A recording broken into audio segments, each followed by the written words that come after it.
And this says, just in River infographic depicting the myriad moving parts involved in upholding the global hegemony of the US dollar.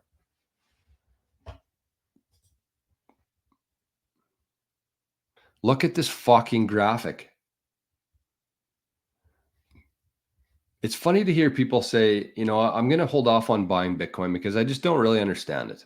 I want to wait until I have the time. I can fully understand what's going on here. I want to have the confidence to invest in Bitcoin before I do it, which makes sense. Don't get me wrong. But I think honestly, we're at the point right now where people should just be saying, fuck it.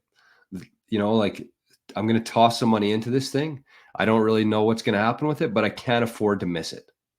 And I'm going to take my time after to learn what it is and figure out how to protect it. But I'm going to do this today. I think we're at that point. But here's the thing. People think that Bitcoin's complicated. Look at this shit show. I don't even know if I can zoom in on this or not. Holy. Okay. So I'll just read them because I don't know if you can see them on the screen here or not. But you got the international regulators and the supranationals. You got the offshore euro dollar system. You have the banks. You have the onshore investors. You have the US government entities. You have the domestic regulators. You have the different dollar statuses around the world and their exchange rate in compared to the US dollar. You have the payments and the settlement layers. You have the actual banks that you can walk into. You have the central banks. You have the clearing houses. And at the heart of that, you have the Federal Reserve. So this whole thing is the fiat world. This is how the whole system stays intact.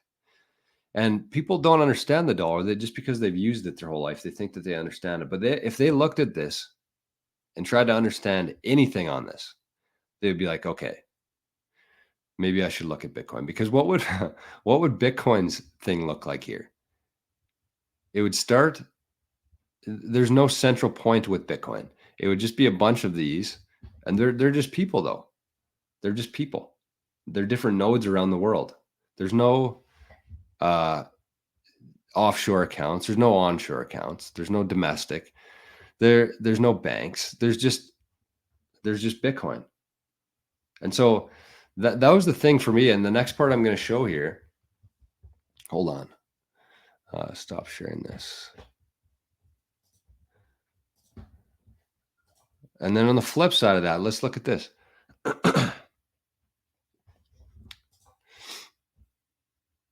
So this is a Bitcoin ATM in Croatia.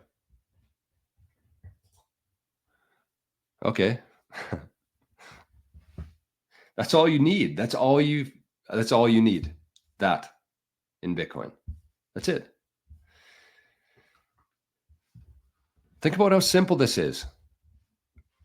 And I think that people are still going to be needed within the financial system for a while. I do think that. And I think that the people who are going to be necessary are going to be the people who are advising, like we talked about earlier in the show, the advisors, the managers of the Lightning channels, of the multi-signature. You're going to need people to manage all of that for sure. But what we're not going to need people for is transporting that money. We don't need Brinks trucks driving around the world with money going bank to bank. We're not going to need people handing out physical cash anymore because you don't need it. You don't need people who are doing the transferring of money back and forth to each other. You don't need any of that. You just need this. And we're still, 15 years into this thing. And so I think that a lot of people, what they really struggle with is just the fact that this is so different than what we're used to today in our system that we've grown up in. It's so much different than what we have. So much simpler, as you can see there. If you look at this graphic compared to one ATM,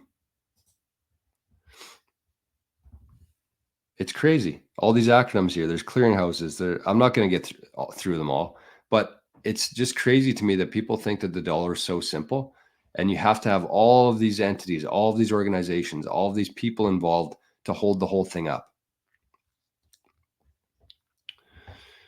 And then you have this, the bottom of a building with an ATM in it.